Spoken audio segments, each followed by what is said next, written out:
Hello student, आपका स्वागत है सगुन फिजिक्स क्लासेस में। तो आज हम बात करेंगे बेटा प्रत्यावर्ती धारा, जो कि मोस्ट इम्पॉर्टेंट टॉपिक में से एक है। तो चलिए बात करते हैं कि प्रत्यावर्ती धारा होती क्या है, प्रत्यावर्ती धारा का उद्गम कैसे हुआ, कैसे प्राप्त हुई, इसके बारे में। ठीक है, तो टॉपिक स्टार्ट करने से पहले एक बार फिर से आपसे कहना चाहता हूं कि जिन लोगों ने अभी तक हमारे चैनल को सब्सक्राइब नहीं किया, प्लीज़ प्लीज़ प्लीज़ चैनल को सब्सक्राइब करो, वीडियो को लाइक करो और ज़्यादा से ज़्यादा तक लोगों तक शेयर करो। ठीक है ना। तो आज हम बात करेंगे बेटा प्रत्यावर्ती धारा। और प्रत्यावर्ती धारा का सबसे पहले हम समझ लें कि प्रत्यावर्ती धारा के बारे में मान लेंगे कि हमारे पास एक चुंबकीय क्षेत्र है। हमारे पास एक बेटा चुंबकीय क्षेत्र है जो कुछ इस प्रकार से है। ठीक है, चुंबकीय क्षेत्र है। क्लियर बात है ना। और इस चुंबकीय क्षेत्र में अगर किसी कुंडली को कुछ इस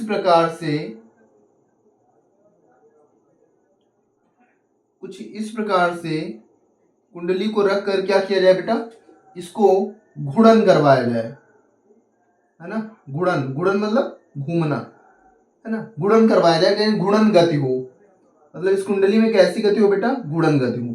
तो देखिए कि जब चुंबकीय क्षेत्र में किसी कुंडली को जब घूर्णन गति होगी तो उसमें बेटा एक चुंबकीय फ्लक्स, है ना। चुंबकीय फ्लक्स में क्या होगा बेटा, परिवर्तन होगा। चुंबकीय फ्लक्स में परिवर्तन होगा। और जब चुंबकीय फ्लक्स में परिवर्तन होगा तो विद्युत वाहक बल प्रेरित होगा। क्लियर है। मतलब ये कि जब किसी चुंबकीय क्षेत्र में कुंडली को रखकर घुमाएंगे तेजी से, यानी घूर्णन गति होगी जब कुंडली में, तो उसमें चुंबकीय फ्लक्स में क्या होगा, परिवर्तन। चुंबकीय फ्लक्स क्या होता है इसके पहले बताया जा चुका है कि चुंबकीय फ्लक्स क्या है, किसी पृष्ठ से गुजरने वाली चुंबकीय बल रेखाओं की संख्या। मतलब सपोज ये चुंबकीय क्षेत्र है जो इस डायरेक्शन में। क्लियर है। अब हाथ को हम कुंडली मानकर ऐसे रखते हैं और इसको हम घुमाते हैं ऐसे, ठीक ना, ऐसे। अब देखिए एक भी रेखा इससे नहीं निकल रही, और जब हम ऐसे किए तो इससे 2-3 रेखाएं गुजर रही। इसका मतलब ये है कि जब कुंडली ऐसे घूमेगी तो इससे गुजरने वाली चुंबकीय बल रेखाओं की संख्या में क्या होगा बेटा, परिवर्तन होगा। मतलब चुंबकीय फ्लक्स में परिवर्तन होगा। और जब चुंबकीय फ्लक्स में परिवर्तन होगा तो एक विद्युत वाहक बल प्रेरित होगा। विद्युत वाहक बल प्रेरित होगा। विद्युत वाहक बल प्रेरित होगा। विद्युत वाहक बल प्रेरित होगा। क्लियर बात है ना बेटा। अब देखो विद्युत वाहक बल जब प्रेरित होगा तो बेटा क्या है ना कि चुंबकीय फ्लक्स में लगातार परिवर्तन होगा। चुंबकीय फ्लक्स में क्या होगा, लगातार परिवर्तन होगा। चुंबकीय फ्लक्स में लगातार क्या होगा, परिवर्तन होगा। ध्यान से समझिए, लगातार परिवर्तन होगा। और अगर चुंबकीय फ्लक्स में लगातार परिवर्तन होगा तो बेटा जो प्रेरित विद्युत वाहक बल है उसमें भी जो परिवर्तन होगा कि वो भी क्या होगा। देखिए प्रेरित विद्युत वाहक बल E बराबर क्या होता है, formula -N delta phi upon delta t. मतलब ये कि अगर इसमें लगातार परिवर्तन होगा चुंबकीय फ्लक्स में तो E में भी क्या होगा, परिवर्तन होगा, है ना। क्यों, देखिए डेल्टा फाई है ना, डेल्टा फाई चुंबकीय फ्लक्स में परिवर्तन हो रहा है तो विद्युत वाहक बल में भी क्या होगा, परिवर्तन होगा। और अगर परिवर्तन होगा तो इस प्रकार का जो विद्युत वाहक बल है उसे हम कहेंगे प्रत्यावर्ती विद्युत वाहक बल। विद्युत वाहक बल मतलब ये कि जो समय के साथ बदलता रहे। समय के साथ क्या होता रहे बेटा, बदलता रहे। ठीक है ना।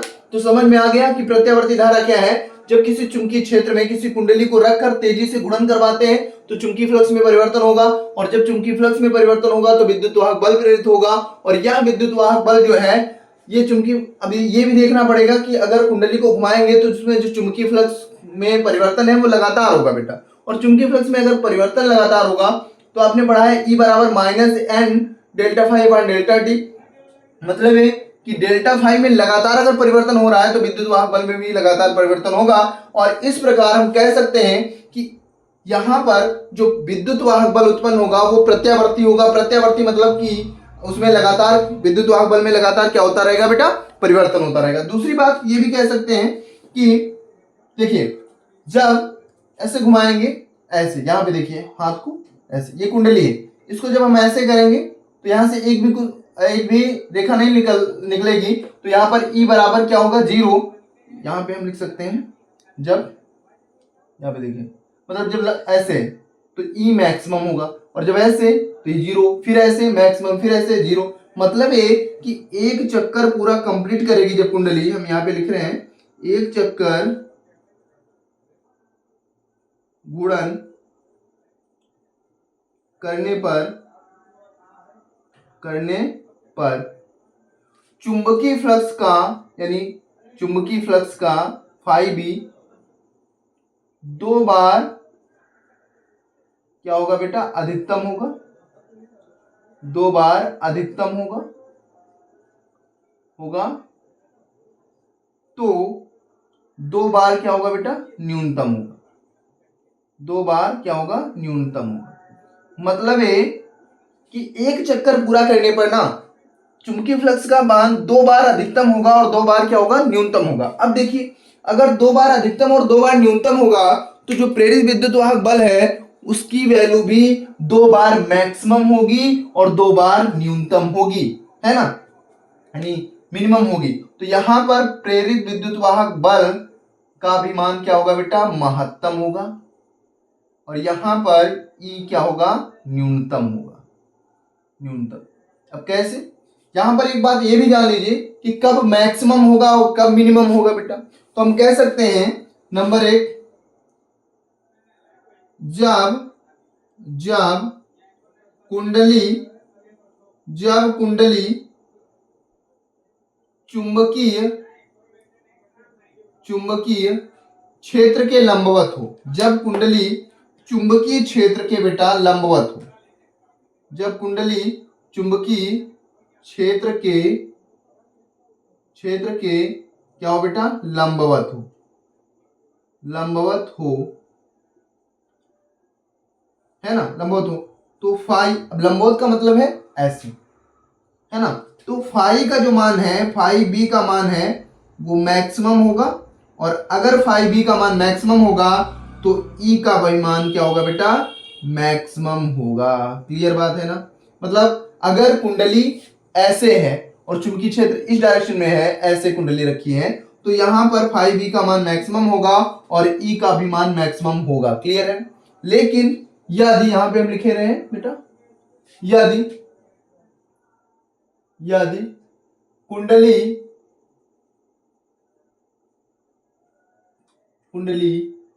चुंबकीय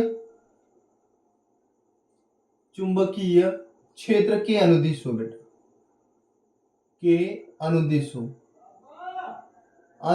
हो, अगर अनुदिश होगा तो देखिए, यदि कुंडली चुंबकीय क्षेत्र की अनुदिश होगी तो अब यहां पर जो फाई, अनुदिश मतलब दिशा में, तो देखिए वैद्युत चुंबकीय क्षेत्र आपका ऐसे है और इसी क्षेत्र में ऐसे कुंडली भी है ना, तो यहां पर फाई बी का मान क्या हो जाएगा, मिनिमम यानी 0 हो जाएगा, तो E बराबर भी हो जाएगा 0। तो ये अक्सर आपसे पूछा जाता है कि अगर चुंबकीय क्षेत्र और कुंडली परस्पर लंबवत हो, है ना, चुंबकीय क्षेत्र मतलब चुंबकीय क्षेत्र, यहां पे मैं लिखे दे रहा हूं, चुंबकीय क्षेत्र लंबवत, ये लंब है ना, किसके बेटा, कुंडली, ये लंबवत हो, तो यहां पर धारा या जो प्रेरित विद्युत वाहक बल है वो मैक्सिमम होगा। और जब अनुदिश हो मतलब दिशा में हो, तो चुंबकीय क्षेत्र अगर दिशा में हो कुंडली, तो E का जो मान है वो मिनिमम होगा, अर्थात हम कह सकते हैं कि E बराबर होगा बेटा आपका 0। ठीक है ना, कोई समस्या। अब हम प्रेरित विद्युत वाहक बल के फार्मूले को डेरिवेशन करेंगे, जो कि इंपॉर्टेंट है, क्योंकि इसके बाद हम जो बढ़ेंगे वो प्रत्यावर्ती धारा और इसके बाद एलसीआर परिपथ वगैरह पढ़ेंगे, तो जो कि बहुत ही इंपॉर्टेंट टॉपिक है और इससे अक्सर कुछ ना कुछ पूछा जाता है। खासकर अभी एलसीआर परिपथ पढ़ेंगे, एलसीआर परिपथ से लॉन्ग आंसर उठाता है, तो उसके बारे में हम बात करेंगे। चलिए, तो यही समझ में आ गया। अब हम इसका डेरिवेशन करेंगे, ठीक है। तो प्रत्यावर्ती वैद्युत वाहक बल के बारे में बात करेंगे। हम मान लेंगे कि हमारे पास एक कुंडली है जिसका क्षेत्रफल बेटा ए। हमारे पास एक क्या है, माना एक कुंडली है, माना एक कुंडली है जिसका क्षेत्रफल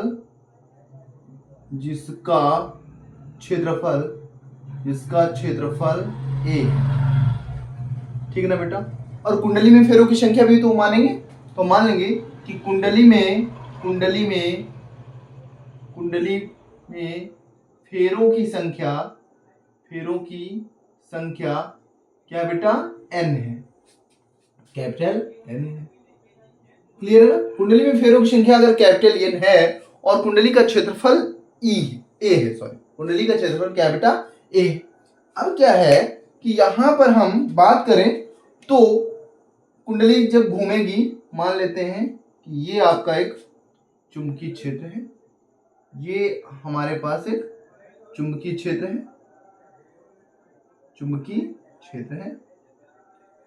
ठीक है। और इस चुंबकीय क्षेत्र में एक कुंडली स्थित है और जो कि घूर्णन करेगी, ये आपकी एक कुंडली हो गई बेटा, है ना, ये एक कुंडली हो गई, है ना, ठीक है, ये कुंडली हो गई।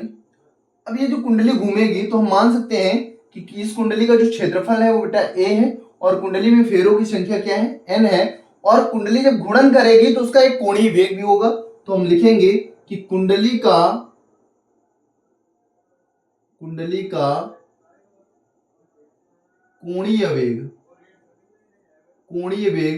कोणीय वेग को बेटा ओमेगा से रिप्रेजेंट करते हैं, ओमेगा है, कोणीय वेग ओमेगा है,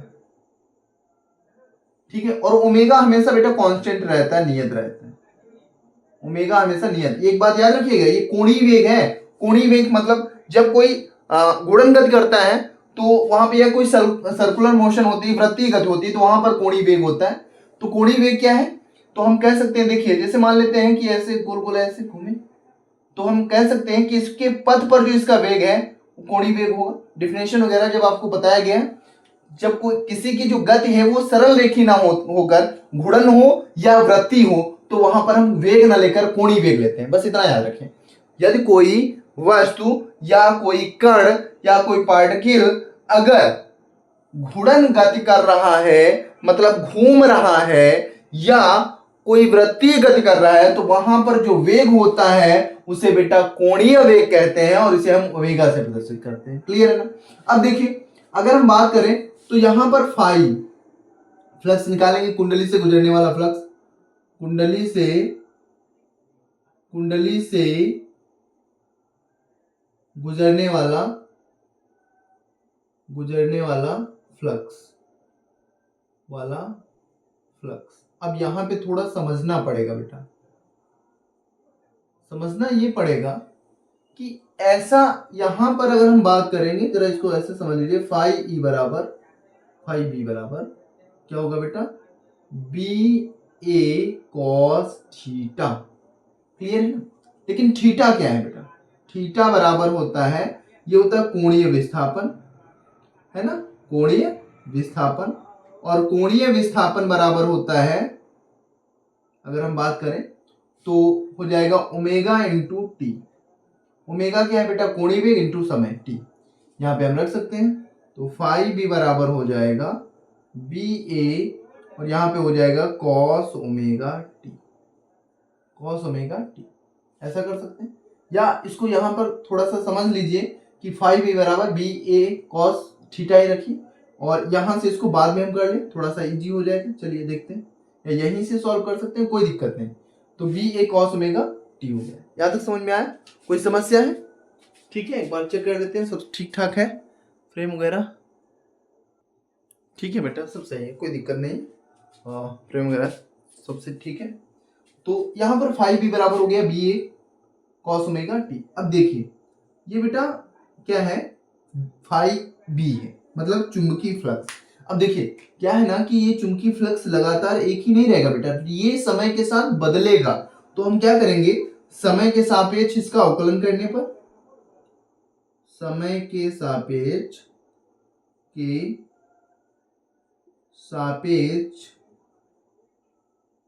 अवकलन करने पर,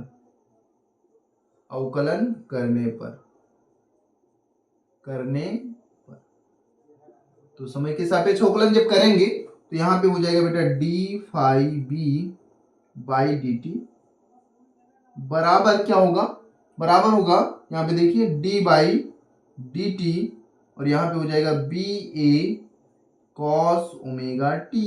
क्लियर है ना। अब देखिए कांस्टेंट जो बी ए है ना बेटा, ये कांस्टेंट रहेगा, तो सिर्फ समाकलन इतने का होगा, यानी कॉस ओमेगा टी का। कितने का, कॉस ओमेगा टी का। इसको मिटा सकते हैं, इसको सिर्फ समझने के लिए थोड़ा सा। अब क्या है कि जब इसका हम समाकलन करेंगे तो हो जाएगा डी फाई बी अपान डी टी और बराबर यहां पे हम कह सकते हैं बेटा बी ए, क्या हो जाएगा, बी ए कांस्टेंट हो गया, डी बाई डी टी और यहां पे हो जाएगा कॉस ओमेगा टी, है ना। अब कॉस ओमेगा टी का जो अवकलन होता है बेटा डी टी कॉस, इसको हम ऐसे लिख दें कि एक्स, इसका जब अवकलन करेंगे तो होता है माइनस के साइन के एक्स इंटू के, यहाँ पे एक्स के सापेक्ष करते हैं, ये होता है। मतलब ये कि जो कॉस है वो साइन में बदल जाएगा, तो डी फाई बी बराबर डी टी, तो ये हो जाएगा बी ए माइनस का, माइनस पहले लिख लेंगे, कॉस हो जाएगा बेटा साइन और ये हो जाएगा ओमेगा टी, माइनस का होता है ना इसलिए माइनस मैंने पहले लिख लिया, और ओमेगा टी टी का करेंगे तो ये ओमेगा शेष बच जाएगा। तो यहाँ पे डी फाई बी बराबर हो गया डी फाई बी अपान डी टी बराबर हो गया minus B A omega sine omega T, है ना, साइन ओमेगा टी। अब देखिए फैराडे का नियम तो हमने पढ़ा है, फैराडे के नियम से, फैराडे के सेकेंड लॉ से, कौन से बेटा, सेकेंड नियम से।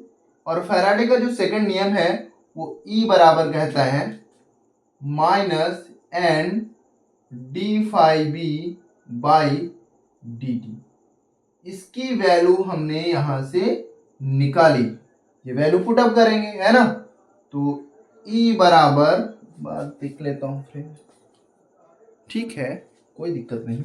तो ये हो जाएगा माइनस एन और यहाँ पे हो जाएगा बेटा माइनस एन और यहाँ पे रखेंगे minus B A omega sine omega T. Clear बात है, माइनस माइनस क्या हो जाएगा बेटा, प्लस हो जाएगा। तो ई बराबर हो जाएगा minus N A B omega sine omega, ये आपका फार्मूला निकल के आया। लेकिन अब देखिए n क्या है, फेरों की संख्या, और a क्या है, a है आपका, कह सकते हैं a क्या है भाई, ये बोलिए, ये है कुंडली का क्षेत्रफल और b है चुंबकीय क्षेत्र, ओमेगा जो है वो है बेटा कोणीय वेग, और ये सब कांस्टेंट के रूप में लिया गया है, सब कांस्टेंट के रूप में लिया गया है। और इसको हम एक नया नाम दे देंगे और इसे कहेंगे ई नॉट, क्या कहेंगे,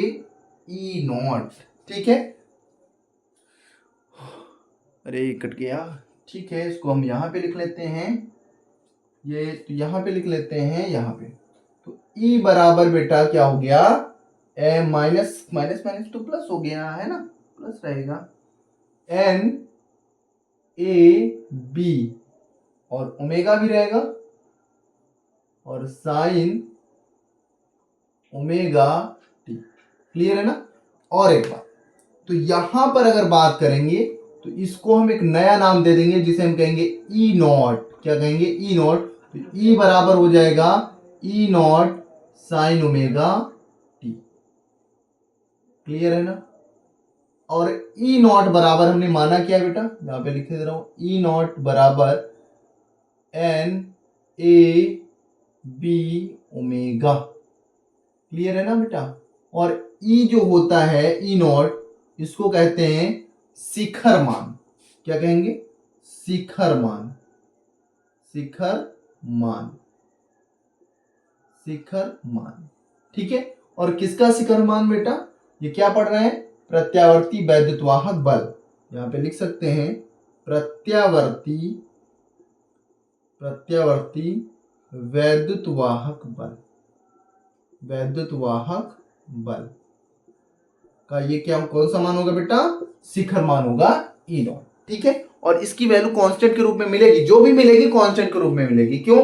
क्योंकि एन भी आपका, ए भी आपका और बी भी आपका, और ओमेगा, मैंने कहा ना ओमेगा कोणीय वेग से नियत घूम रहा है, तो ये यहाँ पे इसकी जो वैल्यू है वो कांस्टेंट के रूप में रहेगी। ठीक है ना? अब क्या है कि शिखर मान, थोड़ा सा बात करेंगे शिखर मान होता क्या है। तो मैंने अभी आपसे बताया कि जो प्रत्यावर्ती का ग्राफ अगर खींचे तो देखिए जीरो से स्टार्ट होता है बेटा, यहां पे समझ लेते हैं। प्रत्यावर्ती धारा का अगर ग्राफ खींचेंगे तो ये जीरो से स्टार्ट होता है। कहां से? जीरो से।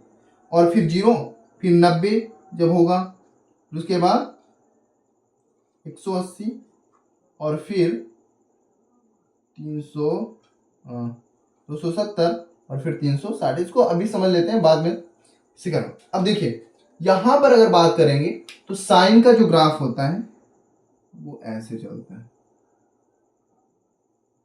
ठीक है ना? तो ये जो वैल्यू होती है इसको हम बोलते हैं शिखर मान। क्या बोलते हैं बेटा? शिखर मान। पहले शिखर मान ऊपर जाएगा तो प्लस में, और जब नीचे होगा तो ये भी शिखर मान किसका होगा? माइनस का। ठीक है। तो यहां तक समझ में आ गया? तो यहां से जो फार्मूला निकला वो आपका मोस्ट इंपॉर्टेंट है। कौन सा? ये ई बराबर ई नॉट साइन ओमेगा टी। ठीक है। तो आज की क्लास बस यहीं तक, मिलते हैं नेक्स्ट क्लास में। और नेक्स्ट क्लास में हम प्रत्यावर्ती धारा, प्रत्यावर्ती वोल्टता और उससे रिलेटेड कुछ ग्राफ्स लेकर आएंगे। जहाँ तक समझ में आ जाएगा तो नेक्स्ट क्लास जो है वो बहुत अच्छे से समझ में आएगी। तो आज की क्लास में बस यहीं तक, मिलते हैं नेक्स्ट क्लास में। और क्लास को शेयर करिए, वीडियो को लाइक करिए और ज़्यादा से ज़्यादा लोगों को फॉरवर्ड करिए। और चैनल को प्लीज़ प्लीज़ प्लीज़ सब्सक्राइब करिए। बहुत बहुत धन्यवाद क्लास में बने रहने के लिए।